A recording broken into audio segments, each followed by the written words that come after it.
म्हणजे तुमचा निर्णय ठरलाय तर तुम्ही पराभव स्वीकारला असला तरी मी हार नाही मानणार. सगळ्यांना नमस्कार. मुळात कॅन्डल मार्च हा सिनेमा बलात्कारावरती बलात्कार या विषयावरती असला तरी मला असं वाटतं की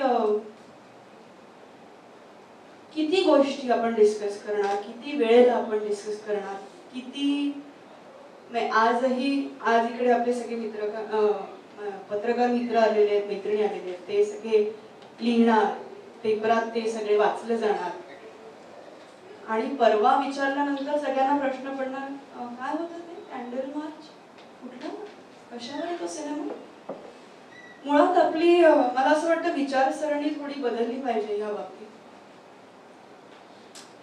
बलात्कार हा कॅन्डल मार्च या चित्रपटाविषयी बोलायचं झालं तर स्त्रियांची बाजू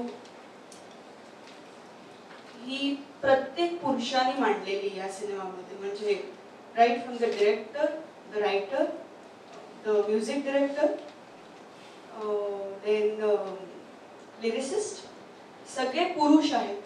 सगळ्यांनी स्त्रियांची बाजू मांडली. आणि काय बलात्कार म्हणजे बेसिकली काय, पुरुष हा किती फिजिकली स्ट्रॉंग असतो, पुरुष हा किती फिजिकली एखाद्या स्त्रीला छळू शकतो.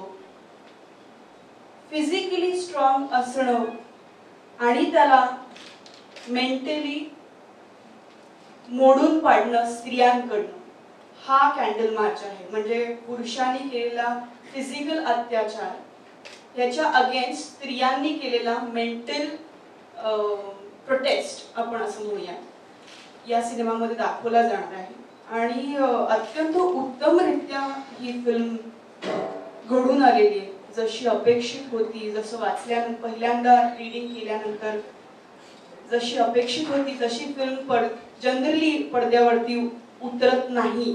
आपल्याला जसं सांगितला जातो रोल, जसं आपली स्टोरी अशी जाणार, तुझा ग्राफ असा जाणार, तुझी फिल्म अशी होणार असं सांगितल्यानंतर पडद्यावरती आता कितपत उतरतं हे मी आजपर्यंत जेवढे चित्रपट केले त्याच्या अनुभवावरनं सांगते.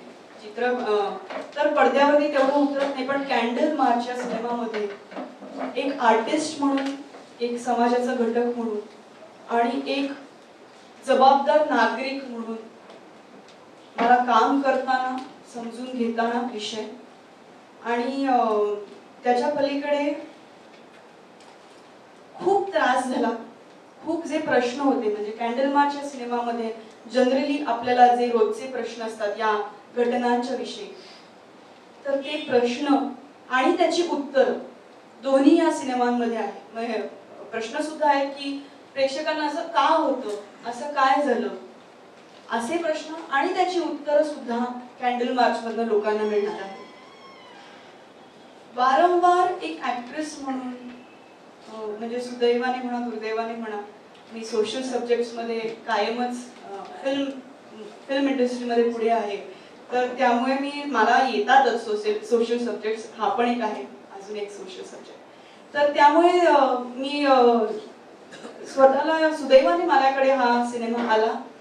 समाजाचा एक घटक म्हणून किंवा एक जबाबदार नागरिक म्हणून मला असं वाटलं की जसं स्मिता मगाशी म्हणाली की एक आर्टिस्ट म्हणून एक स्वार्थ असणं की क्या रोल आहे यार, मैं तो फोड टाकली वगैरे असं एक जो प्रकार असतो तर तो होतोच. पण त्याच्या बरोबरीने जेव्हा आमचे वर्कशॉप सुरू होते, जेव्हा आम्ही एकमेकांशी तासन तास 4-4, 5-5 तास एकमेकांशी बसून आम्ही डिस्कशन करायचो की काय घडतंय आपल्या आजूबाजूला, कसा केला पाहिजे हा सीन. त्या प्रत्येक सीनच्या मागे, त्या प्रत्येक अनुभवाच्या मागे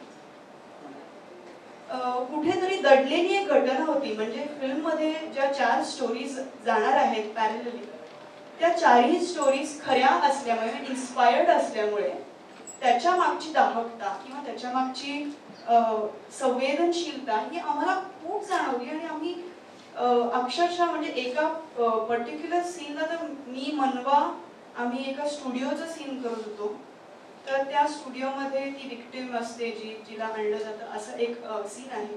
त्या सीनमध्ये मी आणि मनवा वी वर फ्रोझन म्हणजे मला तर कळतच नव्हतं की मी तेजस्विनी म्हणून रिॲक्ट व्हायचंय का मी फिल्ममध्ये अनुराधा आहे म्हणून रिॲक्ट व्हायचंय.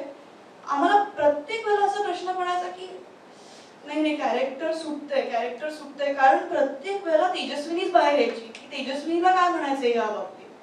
तर तेजस्विनीला जे म्हणायचं आहे ते या फिल्मचं बॅलन्स घेऊन अनुराधा किंवा शबाना किंवा मनवाचं कॅरेक्टर किंवा सायलीचं कॅरेक्टर असं प्रत्येकाचं कॅरेक्टर बोलतंय. प्रत्येकाच्या मनात जे जे प्रश्न पडलेत किंवा जी उत्तर हवी आहेत किंवा काय चेंजेस झाले पाहिजेत आपल्याकडे ह्या चेंजेस बद्दल कॅन्डल मार्च मध्ये बोललं जातंय. आणि हा सिनेमा जनरली कॅन्डल मार्च नंतर म्हटल्यानंतर हा एखादा सिरियस सब्जेक्ट आहे कारण अलीकडे रोमॅन्टिक फिल्म रॉम-कॉम्स आणि ह्याची त्याची लाट असल्यामुळे या सिनेमाचं कितपत महत्व लोकांना असेल मला माहित नाही. पण 1% जरी लोकांमध्ये बलात्कार याविषयी घृणा असेल किंवा माझ्या घरापर्यंत ते आलेलं नाही ना अजून असं अशी जर का एक भावना असेल आणि ते येऊ नये असं वाटत असेल तर हा सिनेमा बघणं खूप गरजेचं आहे असं मला वाटतं. धन्यवाद. नमस्कार, माझं नाव Tejaswini Pandit. Please subscribe to Rajshri Marathi.